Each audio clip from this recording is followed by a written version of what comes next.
에베소서 1장 18절입니다. 부르심의 소망을 알게 하소서. 이번 주부터 이제 2주에 걸쳐서 다음 주까지 알게 하소서 하는 시리즈입니다. 부르심의 소망을 알게 하소서. 오늘 18절 말씀만 우리 합독하실까요? 시작. 너희 마음의 눈을 밝히사 그의 부르심의 소망이 무엇이며 성도 안에서 그 기업의 영광의 풍성함이 무엇이며. 제가 받들어 읽겠습니다.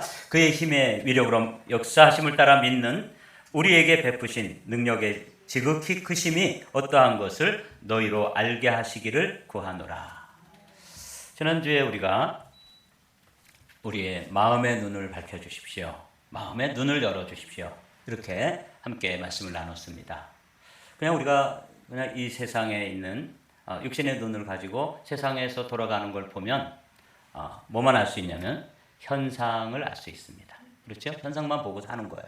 근데 이 마음의 눈이 밝아지면 그 현상 너머 그리고 현상 가운데 또 현상 이전에 역사하시는 실상을 보게 됩니다. 실체를 보는 거예요. 그러니까 이게 마음의 눈, 영안이죠. 이 마음의 눈이 이렇게 열리게 되면 보아야 될 걸 보게 되니까 신앙생활을 하는 우리에게 있어서 우리 교회를 보더라도 교회의 현상만 보지 않고 이 한마음교회를 통해서 하나님께서 지금 어디로 인도하시고 어떻게 역사하시고 어떤 일을 감당하게 하시려는지 그 하나님의 일하심을 보게 되는 거죠. 그래서 우리 성도들이 이 마음의 눈을 열어주십시오 하는 이 기도는 아주 소중한 기도입니다.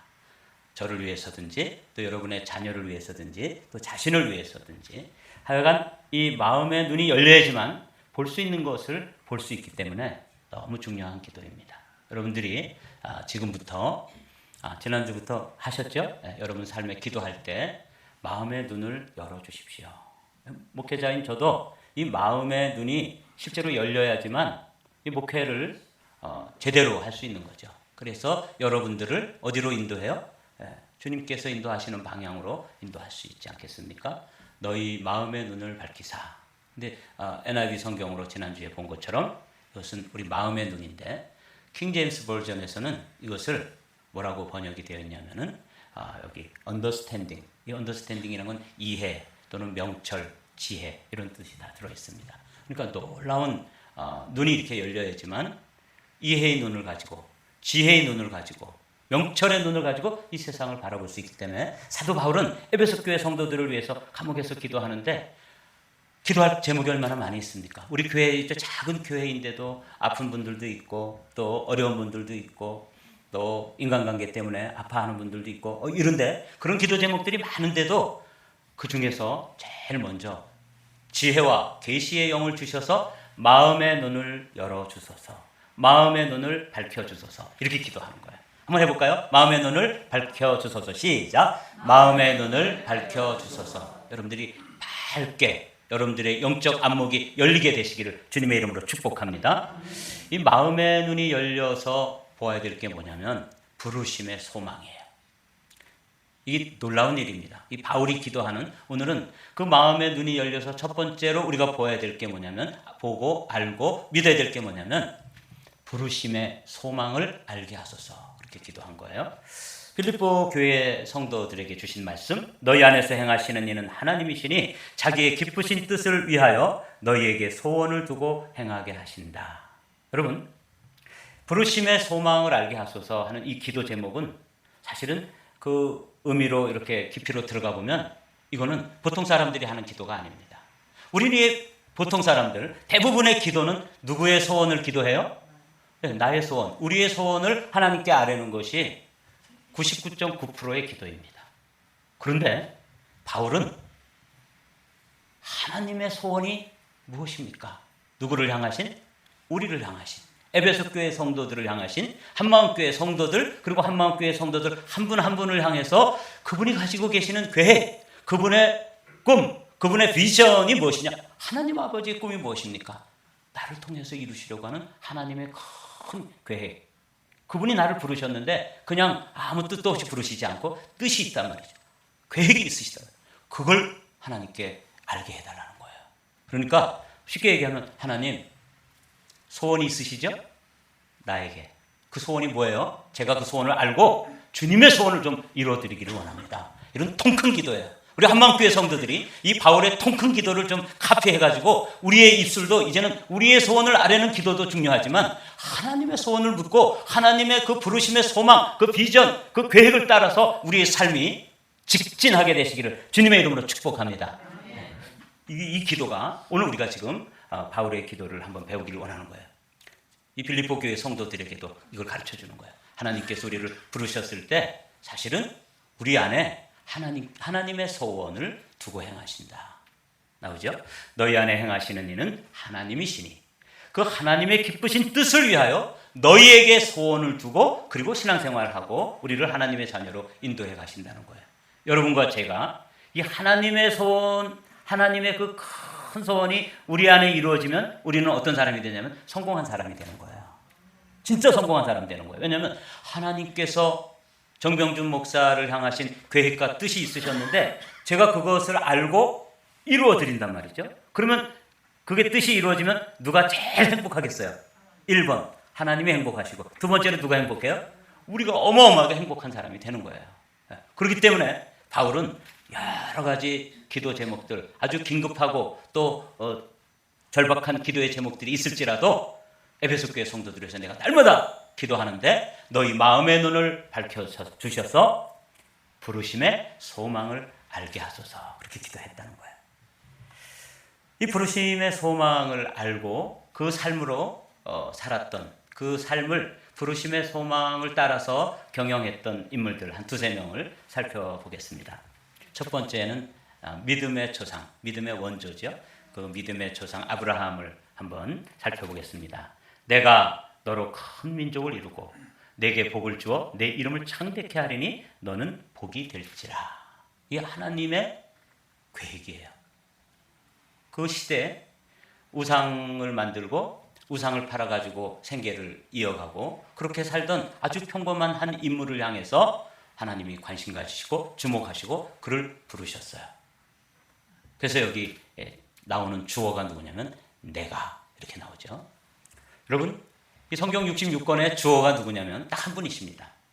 하나님이세요. 그래서 언젠가도 제가 말씀드린 적이 있죠.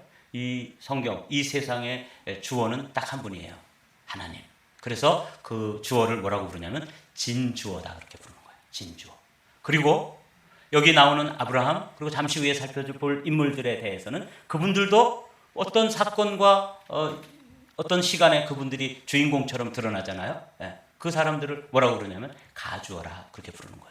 그러니까 하나님은 진주어이신 하나님께서 가주어인 그 인생들을 부르셔가지고 누구의 뜻을 이루세요? 하나님 아버지 진주어의 뜻을 이루어 드리는데 그 진주어의 뜻을 많이 이루어 드린 사람은 승리하고 성공한 사람이고 그 뜻과 상관없이 아무렇게나 살았던 사람은 주님 앞에 가서 카운터할 때 참 부끄럽고 초라한 열매를 내어드릴 수밖에 없는 것입니다. 그래서 바울은 뭐라고 기도한다고요? 부르심의 소망을 알게 하소서 이렇게 기도했던 것이죠. 이 아브라함을 향하신 하나님의 그 계획이 뭐냐면 내게 복을 주어 큰 민족을 이루고 이름을 창대케 하고 그리고 너는 뭐가 될지라? 복이 될지라.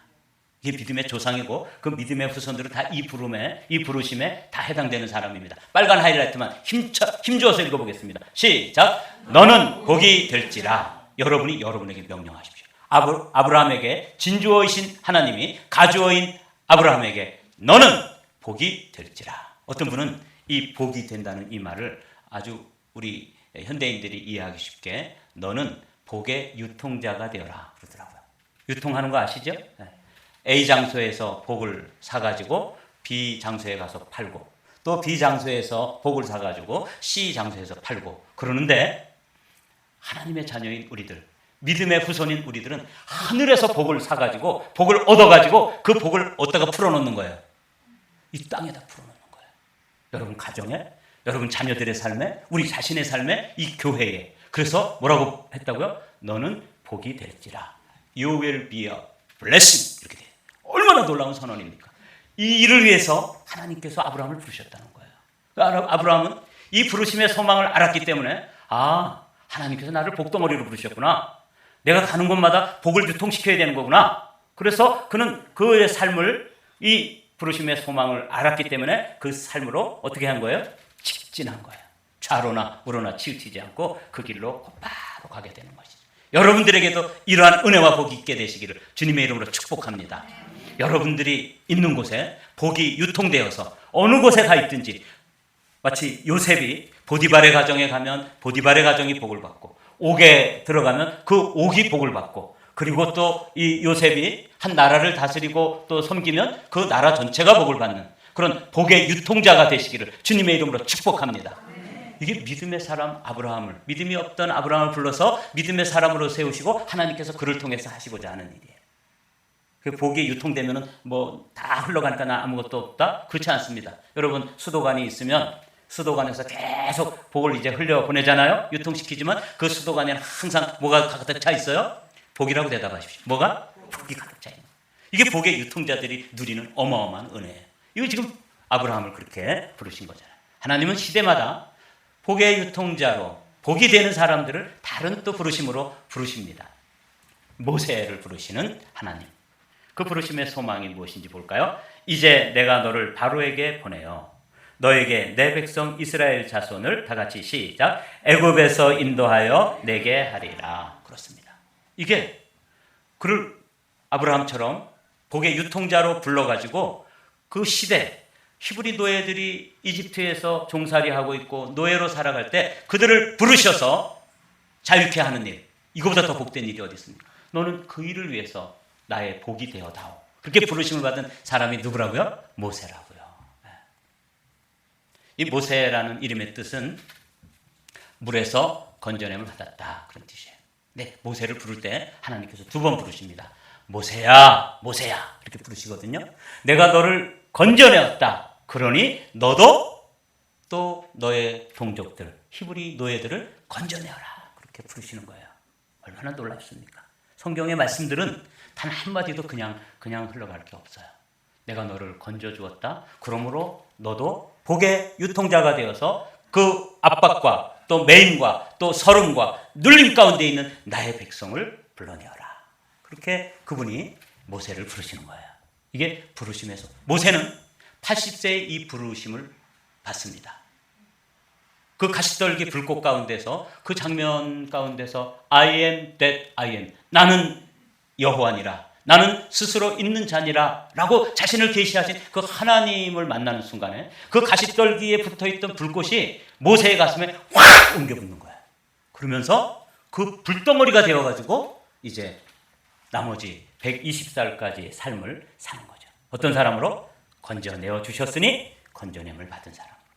모세가 핏덩어리로 난지 몇 개월 안 된 그 핏덩어리가 그 갈대 상자에 담겨서 나일강에 속절없이 떠내려갈 때 주님께서 바로의 공주를 보내셔서 그를 건져내셨습니다. 이스라엘 백성들이 속절없이 그 히브리 노예로 압박과 고통 가운데 그런 압제 가운데서 고통하고 있을 때 그 건져냄을 받은 모세를 통해서 그들을 또 애굽으로부터 건져내는 것이죠. 홍해를 건너게 할 때 건져내잖아요. 이게 모세의 사명이에요. 부르심, 이 소명이라면 콜링이라고 그러죠. 부르심이 소명이라면 이 소명을 깨달은 사람들에게는 반드시 뭐가 주어져요? 미션, 사명이 주어집니다. 이게 모세의 사명, 아브라함의 사명이에요. 왜 바울이 에베소 교회 성도들을 향해서 부르심의 소망을 알게 하소서 이렇게 기도했는지 사실은 자신의 경험을 보면 알 수 있습니다. 주께서 이같이 우리에게 명하시되 내가 너를 이방의 빛으로 삼아 너로 땅끝까지 구원하게 하리라 하셨느니라. 이 사도 바울이 하나님을 대적하고 또 다메섹에 있는 하나님의 자녀들을 붙잡아다가 옥에 가두고 이렇게 하려고 했던 그런 인물이었는데 이 인물을 부르시고 그 부르심의 소망이 뭐냐면 이방의 사람들, 그 사망과 어둠의 그늘에 앉아있는 그 사람들에게 빛이 되어다오. 그 일이 바울에게 주신 부르심입니다. 그러니까 바울도 이걸 깨닫고 나서 그의 삶이 복음을 전하는 일, 유대인들이 방해하고 미워하고 핍박하고 태클을 걸어오고 뭐 온갖 방해가 다가와도 바울은 직진할 수 있었던 것이죠. 왜 그래요? 부르심의 소망에 대해서 눈이 열렸기 때문이죠. 눈이 열리고 나니까 나를 이런 복된 일에 쓰시길 원하시는구나. 부르심의 소망이 내가 이방인들에게 복음의 빛을 전하는 것이구나. 너로 땅 끝까지 이르러 구원하게 하리라 하셨느니라 하는 이 말씀이 그의 삶을 완전히 드라이브해 가는 것이죠. 그래서 이 바울이 대사도의 삶을 살 수 있는 거예요. 성공적이었죠. 주님 앞에 가서 크게 칭찬받을 만한 삶이죠. 뭘 아니까? 부르심의 소망을 아니까. 그러니까 우리 한마음교회 성도들도 이 기도를 꼭 하셔야 돼요. 하나님, 눈을 열어주십시오. 그래서 왜 75억 인구 가운데 나를 하나님의 자녀로 삼아주시고 말씀을 깨닫게 하시고 주일마다 나와서 예배하게 하시고 새벽마다 기도하게 하십니까? 저를 부르신 하나님의 소원이 무엇입니까? 이걸 깨달으면 이 소명을 알게 되고 그 부르심의 소망을 깨닫게 되면 사명자가 되어가지고 그 삶이 얼마나 놀랍게 열리게 되는지 몰라요. 여러분들에게 또 저에게 이러한 은혜와 복이 있게 되시기를 주님의 이름으로 축복합니다. 이거죠. 바울이 부르심의 소망. 여러분, 우리를 부르신 부르심의 소망도 있습니다. 베드로 사도가 그 비밀을 가르쳐 주셔요. 그러나 너희는 택하신 족속이요 왕같은 제사장들이요 거룩한 나라요 그의 소유가 된 백성이니 이는 여기서부터 함께 읽어보실까요? 시작. 이는 너희를 어두운 데서 불러내어 그의 기이한 빛에 들어가게 하신 이의 아름다운 덕을 선포하게 하려 하심이라. 그렇습니다. 저는 이 베드로 사도가 그 베드로 사도의 편지를 받아든 그 초대교회 성도들 중에 왜 우리를 불렀지? 우리가 누구지? 하는 것을 이 말씀을 통해서 깨우쳐 주시는 거죠. 너희는 이제 사도 베드로의 편지를 읽는 모든 사람들이에요. 우리도 포함되어 있는 거죠. 우리는 택하신 족속이요. 그러니까 얼마나 많은 사람들이 이 세상에 있습니까? 또 여기 LA만 해도 많은 사람들이 있죠. 그 사람들 중에서 우리를 고르고 택하셨다. 이 말씀만 해도 정말 감동이죠. 저는 이 말씀이 정말 감동으로 다가오지 않을 수 없어요. 저는 저 강원도 양구 하늘 아래 첫 동네 그 시골에서 살던 우리 가정에는 신앙에 대해서 전혀 상관없이 살던 가정입니다. 그런데 하나님께서 저를 부르셨습니다. 그러시고 제가 대학생이 되었을 때 어느 날 주님께서 동북교회라고 하는 우리 이웃교회에 가서 부흥회에 참석했는데 그때 저에게 은혜를 부어주셨어요. 얼마나 은혜를 받았는지 저녁 집회에 참석했는데 그날 집회를 못 갔어요. 눈물이 흐르고 막 기도가 계속 나오고 그래서 못 갔어요. 그래서 그 이웃교회에서 철야를 했습니다. 그럴 때 말씀드린 것처럼 어떤 시간이 되었을 때 주님께서 저에게 이렇게 부탁하시더라고요. 내가 너를 만나 주었으니 아직도 나를 만나지 못한 많은 사람들에게 나를 만나게 해다오. 이거 얼마나 황송한 부탁이십니까? 천지의 주제, 단 하나의 주어이신 그분이 저를 가족으로 부르시는 거예요. 그리고 부탁을 해오시는 거예요. 내가 오늘 너를 만나 주었다. 그러니 이 만남을 가지고 또 다른 사람들에게 나를 만나게 해다오. 내가 너를 건져 주었다. 그러니 너도 건져다오. 모세를 부르신 것과 똑같은 하나님이, 동일한 하나님이 이 보잘것없는 작은 시골 청년을 찾아오셔서 만나주시면서 창조주이신 그분이 저에게 그런 부탁을 해오신 거죠. 이게 택하시는 거예요. 너희는 택하신 족속이요 왕같은 제사장들이요. 네, 지금 워닝이 오나 봐요. 네, 괜찮아요. 우린 다 알고 있으니까. 예수님 오실 때도 이렇게 좀 노티스가 오면 참 좋을 텐데. 그래서 다 예수님 그 부활에 참여해야 되는데. 네. 우리가 택하신 족속이요 왕 같은 제사장들이요 거룩한 나라요 그의 소유가 된 백성이니. 그래서 주님께서 우리를 향해서 뭐라고 말씀하시냐면 너는 내 것이라 그렇게 말씀해 주시는 거예요. 원래 우리는 누구 것이었어요? 마귀의 것이었어요. 흑암의 나라에 속한 사람인데 그분께서 여기 보십시오. 이는 너희를 어두운 데서 불러내요. 저 강원도 산골에 예수님 알지도 못하는 그런 가정에서 태어나가지고 살던 저를 그 어두운 데서 불러내고 그 사망의 자리에서 불러내고 그 흑암의 권세로부터 끌어내셔가지고 기이한 빛, 이 놀라운 빛이 아닙니까? 이거는 그냥 태양빛도 아니고 전기불 빛도 아니고 이건 생명의 빛이에요. 그 빛 가운데로 인도하셔서 저를 부르셨단 말이죠. 그리고는 그분의 소원이 뭐냐면 그 들어가게 하신 그분의 아름다운 복음, 그 덕을 선포하게 하려 하심이라. 이 부르심에는 저뿐만 아니라 모세나 아브라함이나 또 바울뿐만 아니라 저와 여러분들에게도 다 해당되시는 부르심이에요. 우리를 그래서 부르셨구나. 먼저 부르셨으니 또 다른 사람들을 이렇게 불러오게 되시기를 주님의 이름으로 축복합니다. 주님께로 부르시게 되기를 주님의 이름으로 축복합니다. 그리고 앨리스 집사님은 당장 그 일을 실천하잖아요. 아름다운 덕을 선포하게 하려 하심이라. 아주 쉬워요. 이렇게 얘기하면 돼요.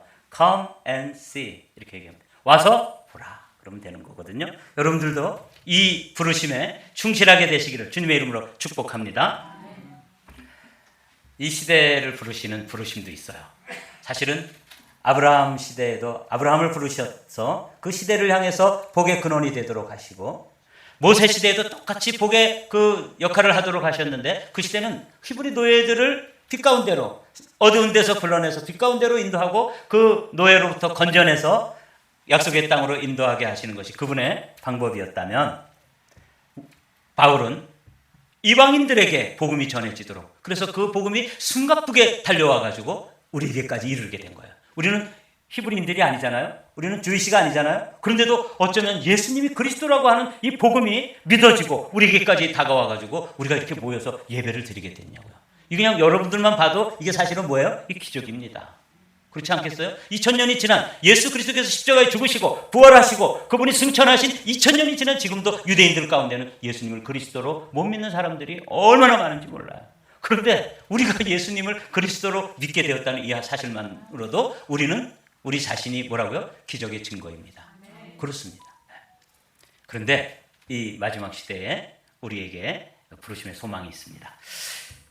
예수님이 오시기 초림하실 때, 그때 세례 요한의 사명을 마가복음 1장에서는 이렇게 표현하고 있습니다. 광야에 외치는 자의 소리가 있어 이르되 너희는 주의 길을 준비하라. 그의 오실 길을 굳게 하라. 지금 마치 노티스가 지금 울리는 것처럼 이 세례 요한이 그렇게 광야에서 외치는 자의 소리가 된 거예요.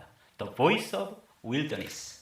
광야의 소리가 되어가지고 그 당시에 그 영적 상태가 사람들의 마음이 다 광야처럼 메말랐을 때 그 광야에 서서 외롭게 주께서 오신다. 그렇게 외쳤는데 그분이 진짜 오셨어요. 그리고 2000년이 지난 지금 이제 주님이 다시 오심, 세컨드 커밍이 아주 가까웠을 때 이때는 사명이 달라요. 그때의 소리는 어떤 소리냐면 세례 요한 당시에는 사람들의 영적 상태가 광야와 같았다면 지금의 상태는 뭐와 같아요? 밤중과 같아요. The voice of midnight. 밤중 소리가 되어야 되는 거예요. 이거 보십시오. 마태복음 25장에 있는 말씀 읽어보실까요? 시작. 신랑이 신랑이 더디옴으로 다 졸며 잘세. 밤중에 소리가 나되 보라 신랑이로다 맞으러 나오라. 이거 보세요. 보라 신랑이로다. 깨워야 되는 것이죠. 우리가 먼저 깨어났으면 그리고 누군가를 깨워내야 되는 거예요. 우리 자녀들을 깨워내야 되고 교회를 깨워내야 되고 이웃교회를 깨워야 되는 것이죠. 이게 이제 이 마지막 시대에 이 시대를 부르는 소망이에요. 우리가 세례 요한은 무슨 소리? 광야의 소리였다면 우리는 무슨 소리? 밤중 소리가 되어야 돼요. 밤중에 소리가 있어요.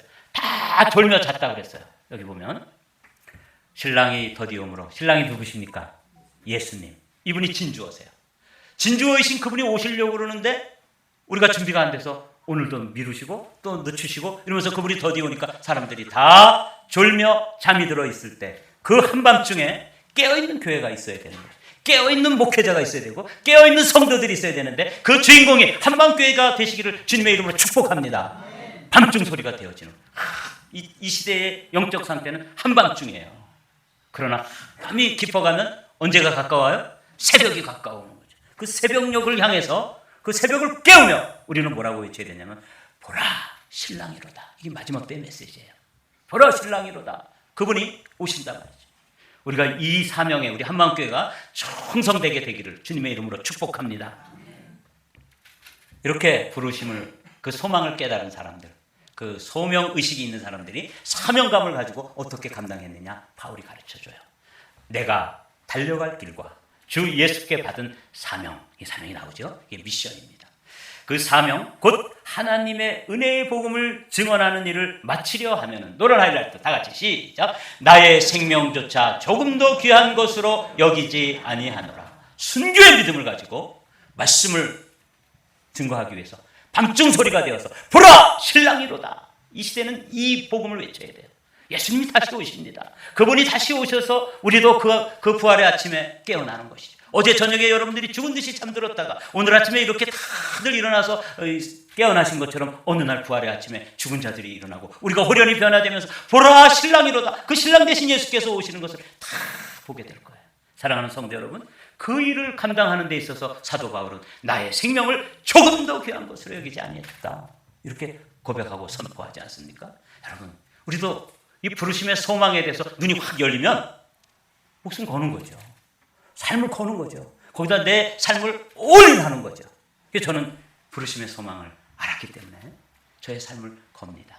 사랑하는 성도 여러분, 우리 함께 이 부르심의 소망에 대해서 눈이 열리고 거기에 우리의 삶이 투자되어서 어느 날 하나님 앞에 가서 계산을 하고 정산할 때 부끄럽지 않는 정말 자랑스러운 복된 성도들이 다 되시기를 주님의 이름으로 축복합니다.